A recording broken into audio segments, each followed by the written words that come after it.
Connect News Media tabiriba singbu taramna okchari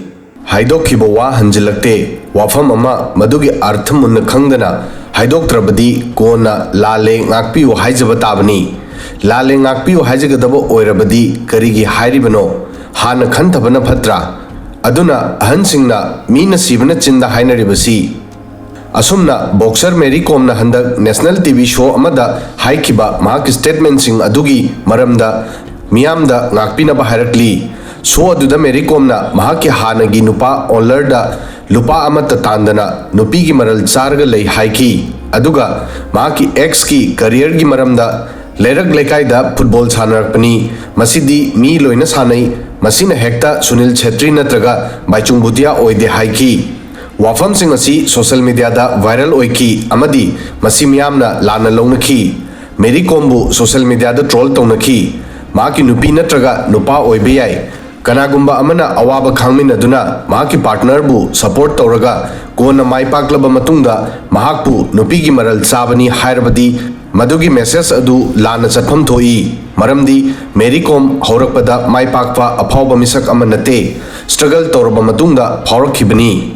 Mary Kom na mahaki social media account da AI video ama thadokuna haribo wafam sing asigi maramda ngakpina ba hairakli video asida mahakna hai handak social media da viral oiriba mahaki statement da miyamna confuse oinari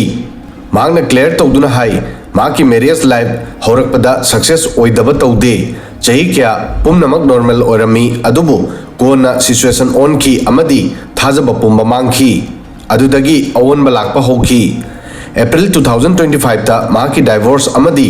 mahaki mayokta press release issue tawkiba matungda su mahakna public natraga media da statement amata pikide matam pumbada dignity maintain tawki Mary Kom na nungnangba phongdoktuna mahaki video statement da hai social media da mahaki statement bu negative sandoki masi yamna laibak thibani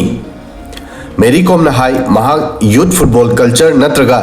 football fraternity gi against nate mahak na hai ai boxer amani adubu thamoida football bu nungsi amadi masi sanaba isasu pami mahak na hai mahak statement adu kanagumba player natraga sports ki damak pikiba statement nate aduga grassroots level dagi horakpa player sing natraga player sing da target taude player sing grassroots level da lerak lekai digi sanaba hoduna humang tahanduna kanna honarba matungda Sunil Chhetri natraga Baichung Bhutia oirakhi Mary Kom na hai mahaki comment personal experience da base oi mahakna pikiba statement adu mahaki ex ki football career thadokibagi claim aduga mari leinaba statement ni mahaki ex Shillong da football sanarami adubu kona football thadoktuna mahaka Delhi da thengnaki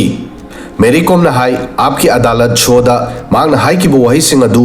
hurt tauba natraga thamoi soanba maruaina nupa singda lale haijari mahakna clear tawki madudi wahi sing asi male community gi damak nate natraga masigi pandam kanagumba amagi insult tauba natraga hanthana yengba nate comment adu mahaki personal conflict amadi issue ga mari leinabani matam aduda mahak emotional oirami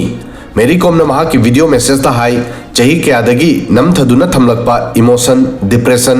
mahak pusina bagi realization amadi thajaba manghan bagi awaba adu punna phongdokhibani mahak na miyam da statement adu bu karigumba makhal amatagi teaching ideology natraga concept oina yengdana ba hairi amadi masi clear tawri madudi mahak makhal amatagi negative thought natraga narrative pu promote tawde masi subnagi miyoiba amagi matam sangnadagi losinduna thamlakhiba awabana thalaba emotion sing adu phongdokpa khaktani video asigi aroibada Mary Kom na Bharat ki miyamda makhatana minungsi thaujal amadi support tawbinaba appeal tawduna hai mahak boxing gi matengna lebaki damak contribution piba pami asumna Mary Kom na emotion amadi excitement da hai ki bo wafam sing adugi miyamda aranba impact phangkhibada hauji ngakpinaba hairakli adubu masi ngakpigadra natraga ngakpiroidra haibasidi mahaki fencing gi khutta leire video sidang asigi di matang soi fawbadang thagasari